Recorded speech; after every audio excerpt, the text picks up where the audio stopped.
Très bien. Bon, au lieu de, oui, je suis en train de voir où j'ai mis les documents. En fait, il s'agit du document, un document où il y avait des exercices euh, de, sur l'ensemble de définitions, et un deuxième document qui va nous servir aujourd'hui. Alors, le deuxième document,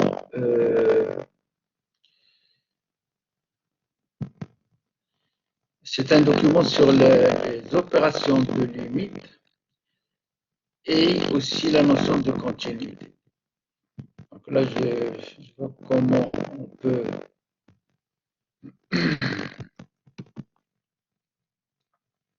Voilà. Alors, je reprends. Voilà la main. Le document sur les limites. Alors ça, c'est un document. Est-ce que vous le recevez d'abord? Je confirme avec vous. Vous recevez, est-ce que vous voyez bien le partage du document? Ou bien un ou deux qui me. Très bien, merci Ehsen. Donc ça, ce sont des documents qui sont déjà sur le site. Donc normalement, vous devez chaque fois faire un tour. Oui, Iman et Nouhaïla. Il faut toujours les télécharger avant et les garder à l'œil parce que ce n'est pas. Si vous arrivez à les lire et les comprendre avant la séance, c'est très bien. Sinon, moi, je vais les utiliser dans mon cours pour confirmer des choses, pour ne pas réécrire beaucoup de choses. Par exemple, quand vous voyez ce tableau-là, c'est un tableau qui est lourd à écrire dans une séance. Donc, par exemple, je vais le sortir et je vais vous dire voilà des exemples. Voilà donc pour les documents partagés. Alors, sans trop tarder, je vais démarrer la séance d'aujourd'hui eh bien, avec un cours dédié tout simplement à la notion de limite et de continuité. Alors, les cours ne sont pas très longs pour plusieurs raisons. La première raison, c'est d'abord l'agilité du cours. Il faut que le cours soit facile à manipuler, il faudrait que tout le monde puisse le télécharger sans problème, le lire, etc. Et il ne faut pas que la séance soit trop longue, parce que ce sont des cours en distanciel et l'étudiant n'est pas toujours n'a pas l'habitude, nous n'avons tous pas l'habitude de travailler en distanciel, surtout la question de concentration, etc. Je vous invite à poser des questions et de prendre la parole chaque fois que vous le souhaitez. D'accord? Alors, la notion de limite d'abord. Limite d'une fonction. Alors, excusez, je vais.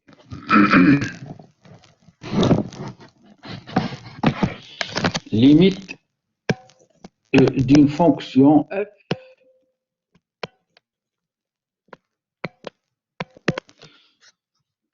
Je pense que je vais, pour aller plus vite, que je vais peut-être arrêter la vidéo pour que le flux soit intéressant. Enfin, ma vidéo à moi. Limite d'une fonction en un point x0.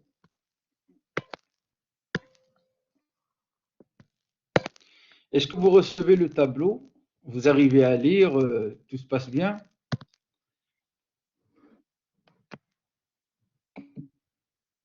Merci. Alors, qu'est-ce que c'est que la limite d'une fonction? Tout le monde a déjà parlé de la limite au niveau du bac, et c'est quelque chose qui n'est pas nouvelle pour vous. Alors, moi, je prends une fonction f, donc soit f, une fonction réelle qui va de R vers R. Alors, ça peut être aussi d'un ensemble R plus vers R, ou ça peut être d'un intervalle AB vers un intervalle CD, etc. Le cas général, c'est une fonction qui va de R vers R. À chaque élément X, nous avons une image f de X, comme ce qu'on a expliqué la dernière fois. Voilà une fonction.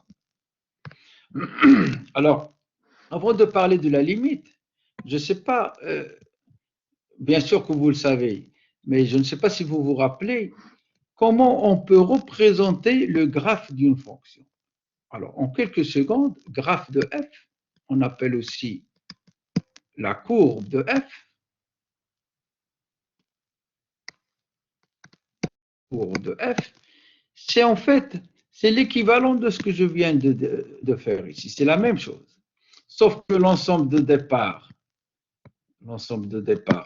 on le présente dans un axe, ce qu'on appelle l'axe des X, et l'ensemble d'arrivée, on le présente dans un axe qu'on appelle l'axe des Y, ou encore l'axe des ordonnées. Alors, on met ici f de x. Donc, x se trouve sur l'axe horizontal et f de x se trouve sur l'axe vertical.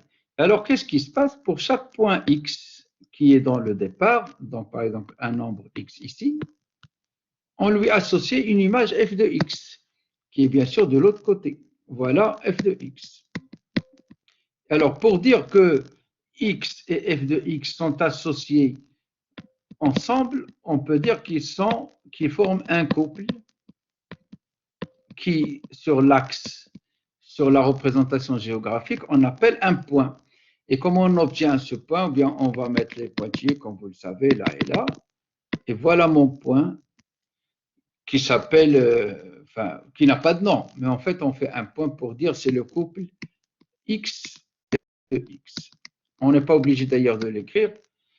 Donc, je l'écris juste pour que vous puissiez le... En fait, il n'est pas obligatoire. Pardon. Alors, à partir de là, si on a plusieurs éléments X, bien on aura plusieurs images, et du coup, nous obtenons ce que nous appelons la courbe. Voilà la courbe de F. Tout le monde sait représenter une courbe, surtout pour la courbe d'une droite. Par exemple, pour une droite, on n'a besoin que 2 points. Pour les autres fonctions, il nous faudrait plus de points et des fois, on va même aller à étudier la fonction pour pouvoir tracer la courbe. Alors, après ce petit rappel sur la notion de courbe, parce qu'elle va nous être très utile aujourd'hui, la notion de limite et la notion de continuité, on ne peut pas les comprendre si, eh bien, si on n'a pas une courbe avec nous, etc. Alors, allons-y. Je vais donc libérer un peu de place et je vais commencer à parler maintenant de la notion de limite.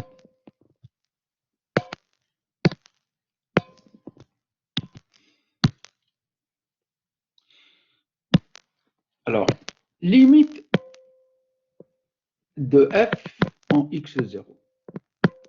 Voilà ce que nous allons essayer d'expliquer. Comment on la note? On la note lim comme limite et on met f de x. On ne met pas. Allez, il y a plusieurs notations. Hein. La notation la plus simple, c'est celle-là. F de x, et ici on écrit x tend vers x0. Alors on peut aussi trouver des livres. On peut nous-mêmes dire tout simplement lim f. Alors quand on n'écrit pas f de x, en bas on écrit juste x0 aussi. Donc vous avez deux choix. Soit vous notez le x avec f et en bas, avec la flèche, soit vous ne notez pas le x, on a compris qu'il s'agit de x. Qu'est-ce que ça veut dire maintenant, cette notation? Qu'est-ce que ça veut dire ça? Limite de f en x0. Eh bien, si je reprends la courbe de tout à l'heure, supposons que j'ai un nombre x0 ici. Donc ça, c'est l'axe des x, ça, c'est l'axe fx, et un point x0 ici. Alors, je n'ai pas dit qu'il a une image ou il n'a pas d'image. Je prends un point x0 tout simplement. Supposez que votre courbe, elle fait comme ça. Elle arrive jusqu'à en x0 ici. À gauche, elle fait comme ça. Et imagine qu'à droite, elle démarre plus haut. Et elle fait comme ça. Le point en gras ici, c'est l'image de x0. Là, je vais mettre un crochet pour dire qu'il n'y a rien. Il n'y a pas d'image. C'est exclu ce point. C'est une courbe un peu spéciale. Pourquoi? Parce qu'elle a un comportement à gauche. Voilà ce que ça veut dire à gauche de x0. Et là, c'est à droite de x0.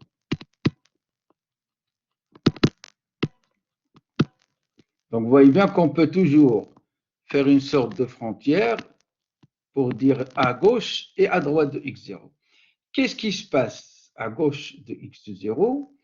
La courbe, elle vient par là, elle se termine au point, ce point-là. Si ce point, par exemple, est égal à y1, eh bien, on dira que la limite de x, quand x tend vers x0, alors attention, on ne va pas laisser x0 comme ça, puisqu'on vient de la gauche.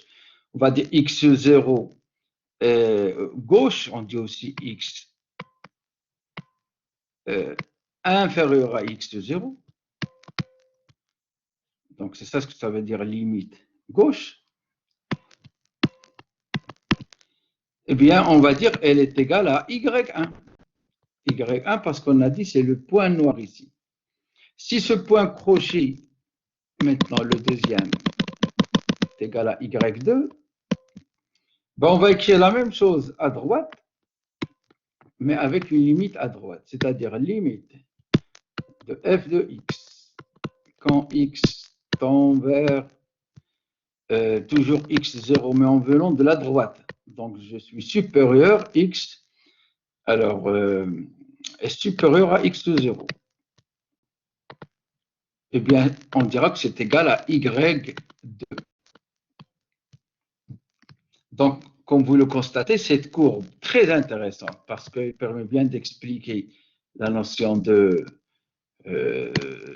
limite en deux morceaux, un morceau à gauche et un morceau à droite.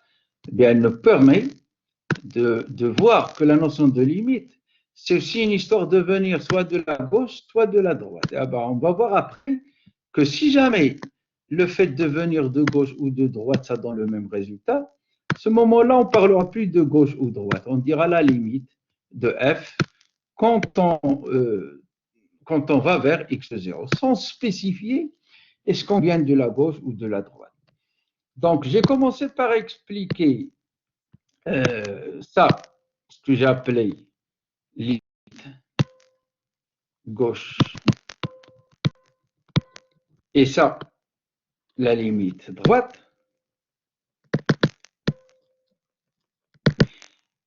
Et je vais maintenant venir pour écrire le résultat final. F, je l'écris, F admet une limite en x0 si les deux limites gauche et droite sont égales. Les deux limites à gauche et à droite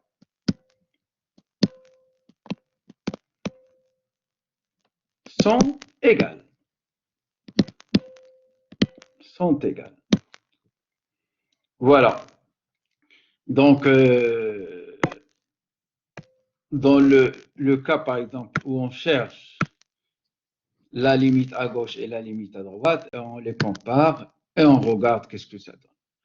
Alors, attention, il y a plusieurs exemples. Par exemple, je peux faire un petit exemple ici. Toujours la limite. Voilà un petit exemple. Je l'appelle exemple. Imaginez que vous avez la courbe suivante. Vous avez une courbe qui fait comme ça. Et vous avez un point x0 ici. Voilà. Il n'y a pas de à droite ou à gauche. C'est la même courbe qui passe. Donc, quand on vient de la gauche, on arrive à ce point. Quand on vient de la droite, on arrive au même point. Qu'est-ce qu'on va dire? Ici, la limite à gauche et à droite est la même. Donc, limite gauche égale limite droite. Ça se voit directement. Hein? Quand est-ce qu'il y a un risque? C'est quand la courbe se présente différemment selon qu'on vienne de la droite ou de la gauche. Alors, vous allez me dire, mais monsieur, nous, on veut des exemples avec des fonctions, parce que la courbe, on n'aura pas toujours la courbe devant nous, etc. Bien sûr, je vais vous donner très rapidement des exemples avec des fonctions. Je suis en train juste d'effacer tout gentiment le tableau, comme ce qu'on fait en classe. Sauf que là, il n'y a pas de poussière, il n'y a pas de...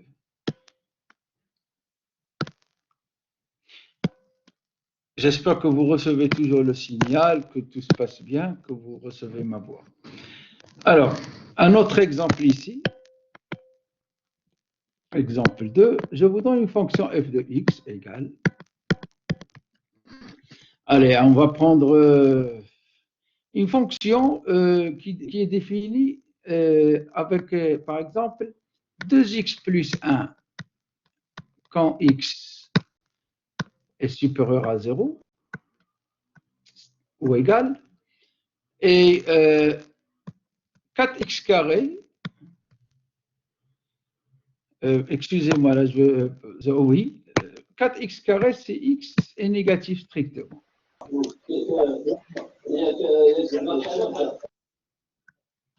J'ai entendu une voix, est-ce que vous vous adressez à moi?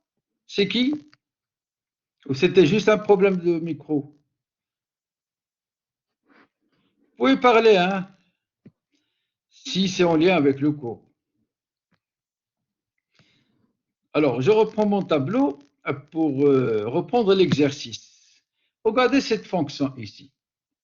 D'abord, c'est quoi le domaine de définition de cette fonction? Est-ce que quelqu'un peut me dire c'est quoi le domaine de définition?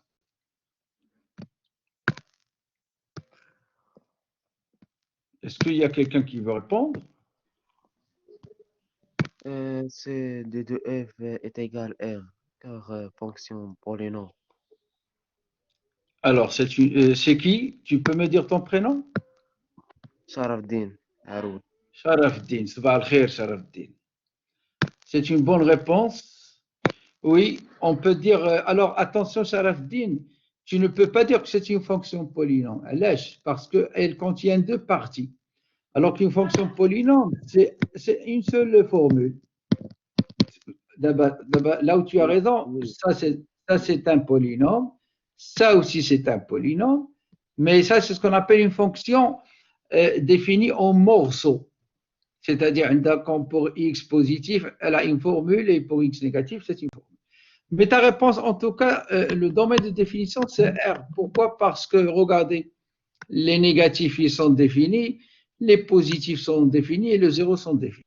Très bien. Deuxième question maintenant. Si je demande la limite de f x quand x tend vers 0 à gauche, commençons par 0 à gauche. Je rappelle que limite 0 à gauche, c'est-à-dire 0 moins. Plus 0 moins. Alors pour 0 moins, c'est-à-dire avant 0. Quelle fonction je vais regarder? 2x plus 1 ou 4x carré? 4x carré. Très bien. Donc à gauche, c'est ça. Je regarde ici et qu'est-ce que je fais? Je remplace. Je remplace x par 0. Ça me fait 4 fois 0 au carré, c'est-à-dire 0. De l'autre côté maintenant, l'autre limite, la limite à droite de fx quand x tend vers 0 plus, cette fois-ci. Donc à droite, ça veut dire 2x plus 1. Donc ça va faire 2 fois 0 plus 1. Ça donne 1. Premier résultat donne 0. Le deuxième résultat donne 1. Comme ils sont différents, ça veut dire la limite n'existe pas. Alors, quelle limite qui n'existe pas? Limite de fx quand x tend vers 0 cette fois-ci. Je ne dis pas gauche ou à droite. La limite, elle n'existe pas parce que les limites gauche et droite ne sont pas égales. Elles existent, mais elles ne sont pas égales. Donc, je vais dire n'existe pas. Je l'écris ici.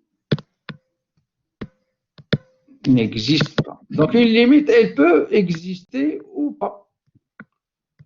La limite n'existe pas. Voilà donc un petit exemple avec des calculs très faciles à comprendre. Alors maintenant, quand vous avez des fonctions où il y a des opérations, par exemple, vous cherchez la limite de f plus g, par exemple, quand x tend vers x0, et vous vous dites, est-ce que j'ai le droit de faire la limite de f plus la limite de g, ou encore la limite de f sur g? Donc, il y a beaucoup de formules qu'on devrait connaître, et c'est pour cette raison, alors, sans parler des limites à l'infini, il y a aussi une limite quand x tend vers plus l'infini, moins l'infini, etc. Alors, tout ça, je ne vais pas le faire ici, parce que tout simplement, j'ai partagé avec, je vais essayer de vous le montrer, un document. Alors, c'est un document qui... alors, je vais arrêter le partage pour partager le document. Et après, je reprends le tableau. Alors, le document, je vais le partager ici.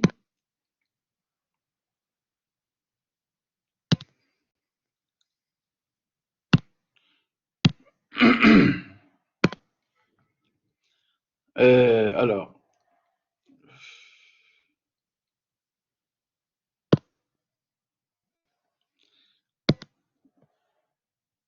partager. Alors, c'est un peu long, mais c'est pas grave. On va finir par y arriver. Alors,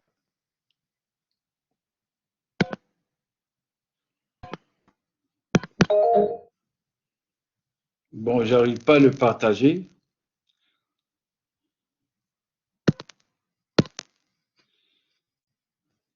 En tout cas, je reprends au moins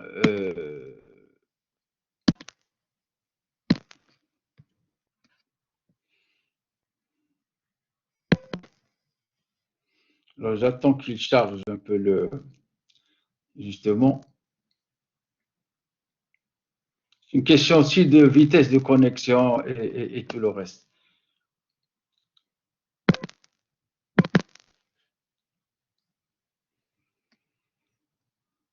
Qu'est-ce que vous voyez, vous, à l'écran?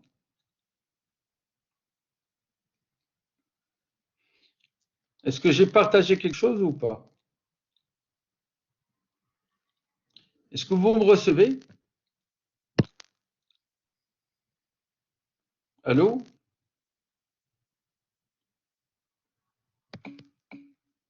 Pas encore, ok. Alors, je relance le partage.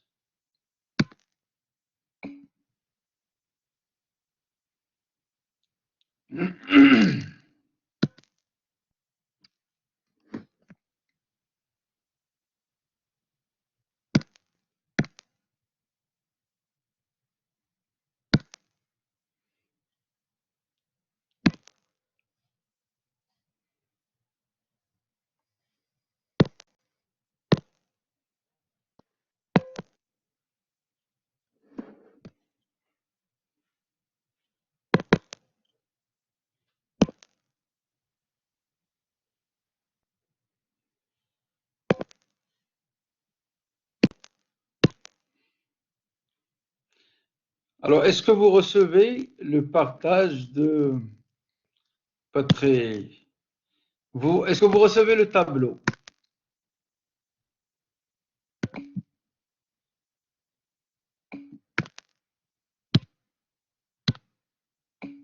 Très bien.